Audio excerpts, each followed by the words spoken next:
G'day. Today down the shed I want to put some VE seats into my GQ.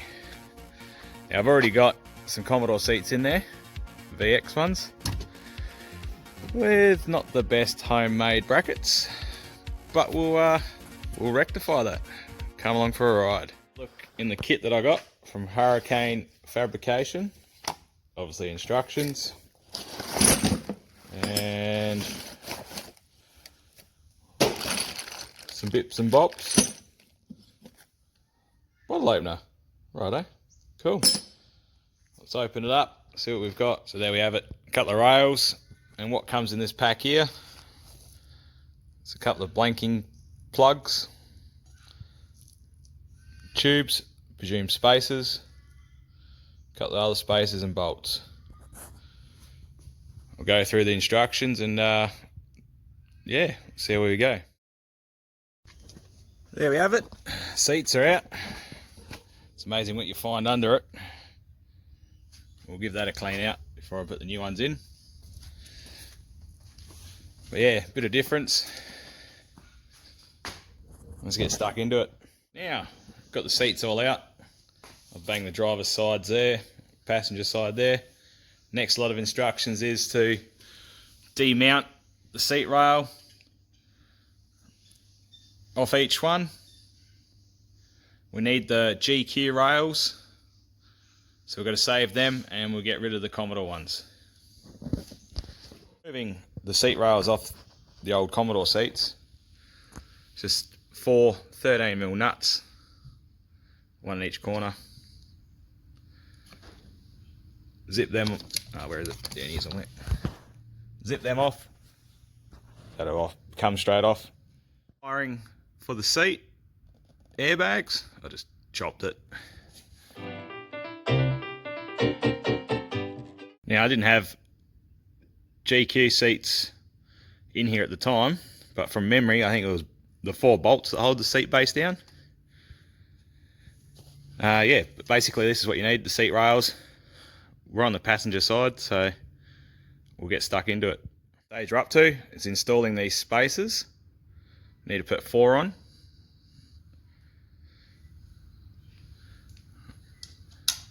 Then putting these plates on. The driver's side's obviously opposite, but the bigger plate goes on the outside. So to your driver's door or passenger door. And the skinny one goes to the center console. Now these are offset, as I've kind of worked out. So the smaller section goes to the front of the seat and the larger section goes to the back. Same goes on the other one. That smaller gap just on the side here and the larger gap, oh focus, just there. Now on the center console side, just pull that off. These shorter bolts are 25mm. Go through those elongated holes.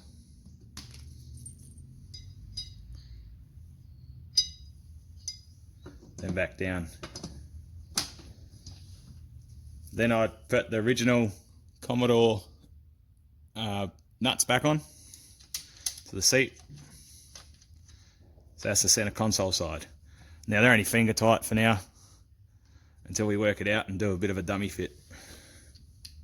And the same goes on the other one. But these are the 50mm bolts. Oh, I'll show you that. There we go.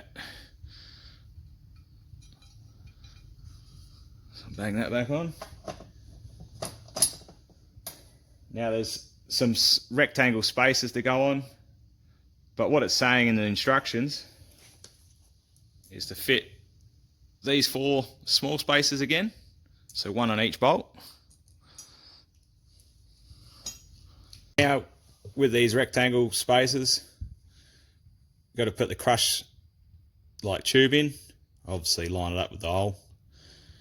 I reckon needs a bit of a tap in with the hammer.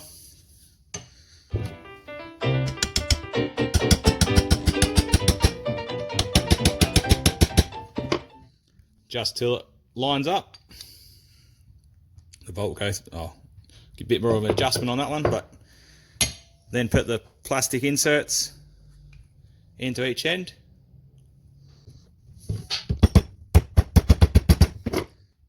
And that's one spacer made up. Now, this is your passenger side again, out to the door. You've got the holes. This one's got a the nut welded on the back of it. That's where they're telling you to bolt it up to. Pull this bracket back off, making sure you've got it around the right way. Space is falling off, but as you can see, that space is on there. The small one, then the big one.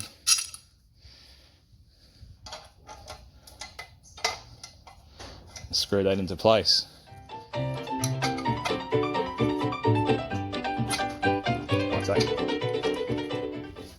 Now they're done up just finger tight. I've just done a bit of experiment with the driver's seat. I don't think I need those little spaces, but yeah, just do a trial fit first.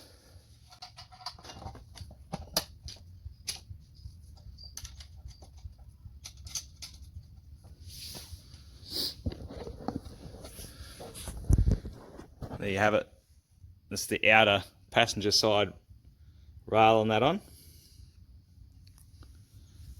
Now, make sure you've got your rod that goes between both rails. Thread that back in. Now install the other rail in place.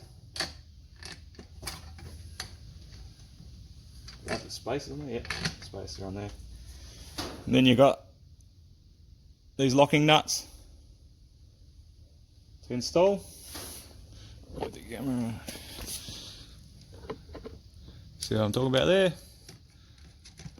Righto.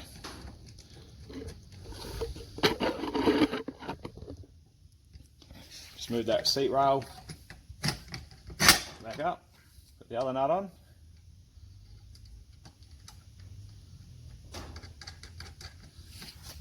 I'll just nip those up slightly and we'll dummy fit it in the car and see how it looks.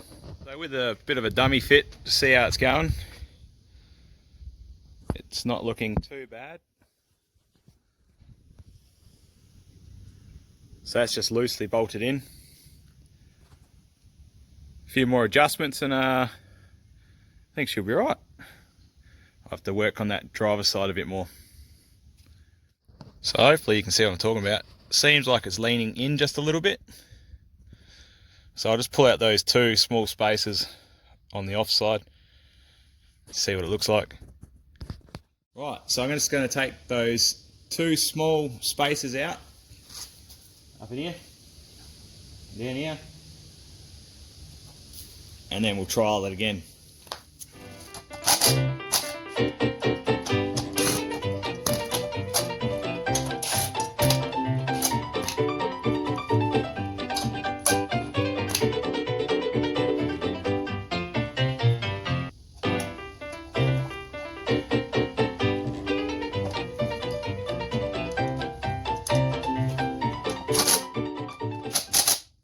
So now with the two spaces taken out, this side here, I've just trial fitted it again.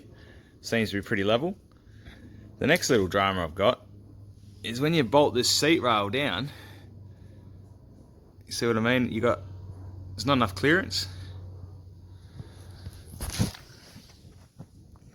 So it just touches.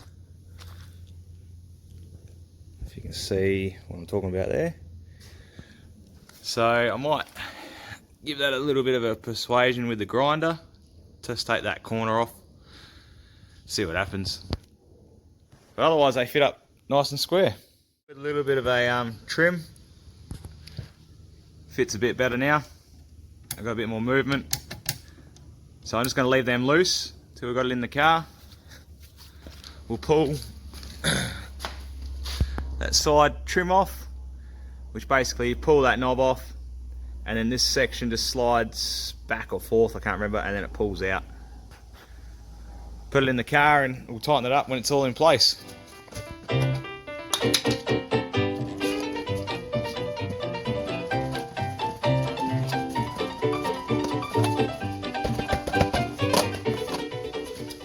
Now with both the front seats, I loosely bolted them into place, then tightened up the GQ rails, then went along and tightened up the brackets on each side. Now with that plastic trim, I'll just order a new one off eBay. They're about 90 bucks. But it'll more than likely break it jumping in and out. Recovering Toyotas. Haha. Nah, it's all good. Alright, cool. Right, dirty thumbs up. If this video was any help to you, please like. If there's anything I missed, or any other tips you could give others to help them out, throw it in the comments. Please subscribe if you'd like to watch what I do down the shed. Otherwise, take it easy.